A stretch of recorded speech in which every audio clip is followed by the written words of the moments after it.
Segunda-feira, 28 de agosto. Meu querido irmão, minha querida irmã, estamos entrando na sua vida e muito gostaríamos de entrar no seu coração para aí semear a palavra de Deus, que é sempre a grande orientação para a nossa vida. Nesta segunda-feira celebramos a memória de Santo Agostinho, bispo e doutor da Igreja. E a liturgia nos apresenta o Evangelho de São Mateus, capítulo 23, versículo de 13 a 22. Naquele tempo, disse Jesus: Ai de vós, mestres da lei e fariseus hipócritas! Vós fechais o reino dos céus aos homens. Vós, porém, não entrais, nem deixais entrar aqueles que o desejam. Ai de vós, mestres da lei e fariseus hipócritas! Vós percorreis o mar e a terra para converter alguém, e quando conseguis, o tornais merecedor do inferno, 2 vezes pior do que vós. Ai de vós, guias cegos! Vós dizeis: se alguém jura pelo templo, não vale. Mas se alguém jura pelo ouro do templo, então vale. Insensatos e cegos! O que vale mais, o ouro ou o templo que santifica o ouro? Vós dizeis também: se alguém jurar pelo altar, não vale.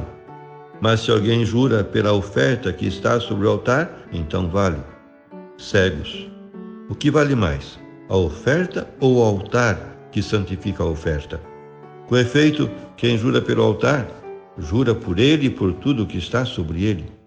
E quem jura pelo templo, jura por ele e por Deus que habita no templo.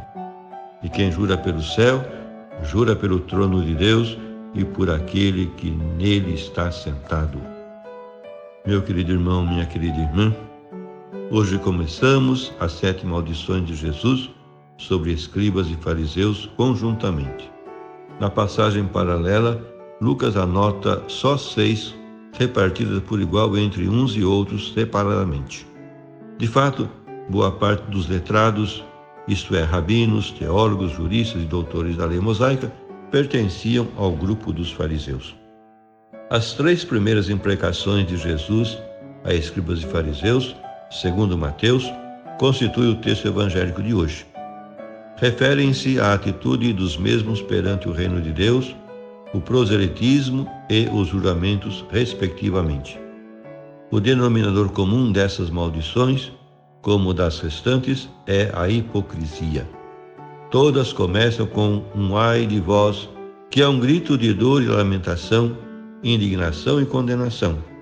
Nessa parte do Evangelho, Jesus já não exorta à conversão, antes, confrontando-se com hipócritas tão obstinados, condena-os com o seu julgamento messiânico. A primeira ameaça é a mais grave. Ai de vós, escribas e fariseus hipócritas, que fechais aos homens o reino dos céus. Nem entrais vós, nem deixais entrar os que querem. Cristo é a porta e o caminho para o reino de Deus que ele inaugurou. Não aceitar Jesus é auto-excluir-se do reino. Isso fizeram os dirigentes judeus. Mais ainda, devido ao seu legalismo insuportável, desanimavam as pessoas simples no serviço de Deus que predispõe e conduz ao reino. A segunda imprecação refere-se ao nefasto proselitismo dos fariseus. Nas suas viagens apostólicas, encontrou Paulo muitos dos seus prosélitos. Eram pagãos convertidos à fé judaica e circuncidados. Intoxicados de legalismo rabínico, costumavam ser fanáticos da justificação ou salvação pela observância da lei mosaica. A tal ponto que, catequizados pelos fariseus, divorciavam-se das suas mulheres por razões de pureza legal, pois, segundo os fariseus, era proibido e era impensável que um judeu ou um convertido habitasse sob o mesmo teto que um pagão. A terceira recriminação de Jesus centra-se nos votos e juramentos feitos a Deus, que a casuística rabínica tinha desvirtuado por completo mediante fórmulas evasivas. Jurar pelo templo não obriga. Jurar pelo ouro do templo, sim, obriga. Jurar pelo altar, não obriga. Jurar pela oferta que está sobre o altar, sim, obriga.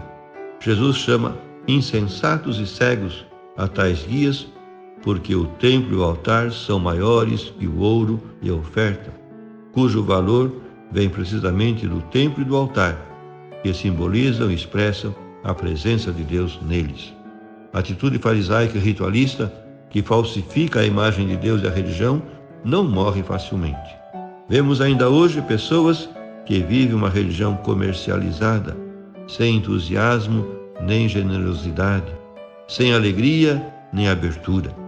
Esse é o culto vazio que honra a Deus com os lábios enquanto o coração está longe, que se prende à segurança do sempre se fez e não ouve a voz dos tempos por medo dos novos ares, que prefere o tradicionalismo de morte e a janela fechada à brisa fresca que areja as roupas e móveis velhos. Se queremos ser discípulos de Jesus e cristãos amadurecidos, não podemos entender a nossa fé como um mero assentimento intelectual a umas verdades reveladas por Deus, nem como um simples modo de pensar, nem menos ainda como uma ideologia alienante. A fé é uma força ativa e dinâmica que, longe de ficar flutuando na esfera sobrenatural, tem projeção no mundo e encarna-se no nível da realidade de cada dia.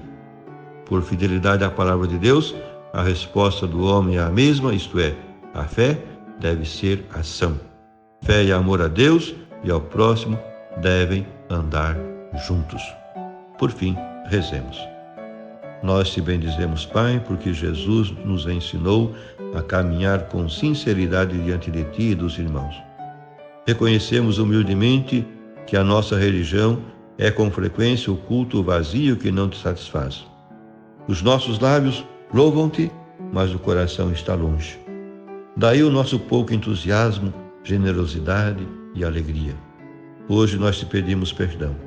Ajuda-nos, com a tua graça, a expressar na prática o nosso seguimento de Jesus, evitando a separação entre fé e vida, a hipocrisia e a inconsequência entre o pensar, o dizer e o fazer.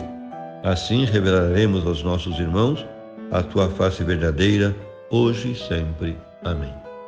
E a você, meu querido irmão, minha querida irmã, que me acompanhou neste encontro com a Palavra de Deus, desça sobre ti a bênção de Deus Todo-Poderoso, Pai e Filho e Espírito Santo. Amém.